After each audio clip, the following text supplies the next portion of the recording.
Hey, it's JC and welcome to Small Brick City. Firstly, a big thank you to all the subscribers and viewers who left comments on what sort of videos they'd like to watch. I really appreciate the time and effort taken to put down your thoughts, and I did not expect so many of you to respond, so thank you very much. I'll definitely take your thoughts into consideration when producing future videos. So you're probably wondering what this video update is all about. Well, it is practically a complete overhaul of my city. I know what you might be thinking, I just did a recent Uptown update fairly recently as well as an overview. Well, that's old news because I just brought in a brand new table which allows me to set up a brand new district, and therefore I can do some changes by moving some buildings to the new district and doing something I wanted for a very long time. If you're looking at the image right now and you've been following my Lego city, you notice something missing on the right. That's right, it is my Lego beach. That beach has been completely removed, or more accurately, it has been moved. I've now moved it over to the left and I've expanded it so it's much bigger. The original beachfront was only 2 standard base plates big. I know that's tiny. Well, I've expanded it so it's now a total of 5 base plates in size, more than doubled. The beach now runs depth-wise down my Lego city instead of across, and the beachfront itself will be at least 32 studs wide. This will allow me to expand the beach, and I have lots of work to do, but it will really allow me to make it look like a very busy tourist beach. One point of the beach will lead to the Parisian restaurant, and just above it on the second level will be the Palace Cinema, which will now be overlooking the beach.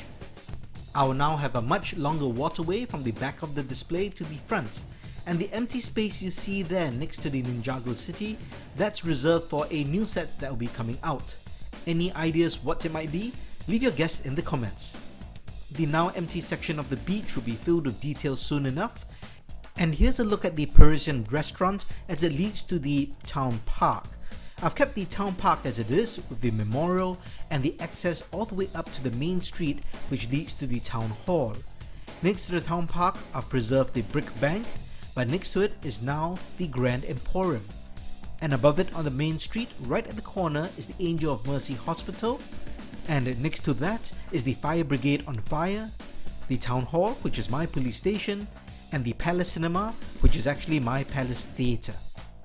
The changes in my main city have also resulted in changes in Uptown, which I'm pretty happy with.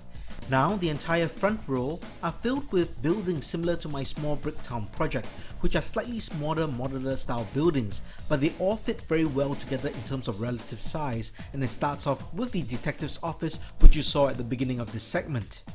There's still some empty real estate for me to add in new buildings, so that's great. The old part of Uptown remains the same with the old fishing village, which leads to the river, and the back, which is the bridge. My Highlands, which is the highest level in my Lego city, also remains unchanged at this point, although I have plans to add in some new builds in the future. Here's a look at the back row of the Uptown.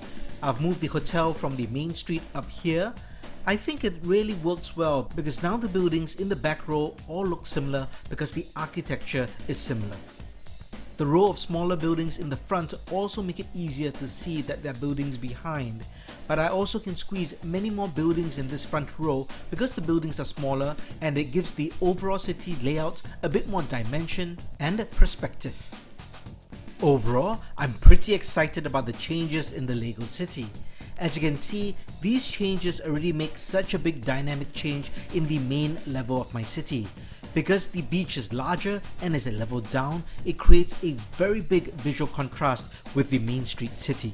The Asian style Ninjago city also creates another contrast. I'm sure you're wondering what layout I'm going to do for my new table. Well, I'll keep you updated soon enough.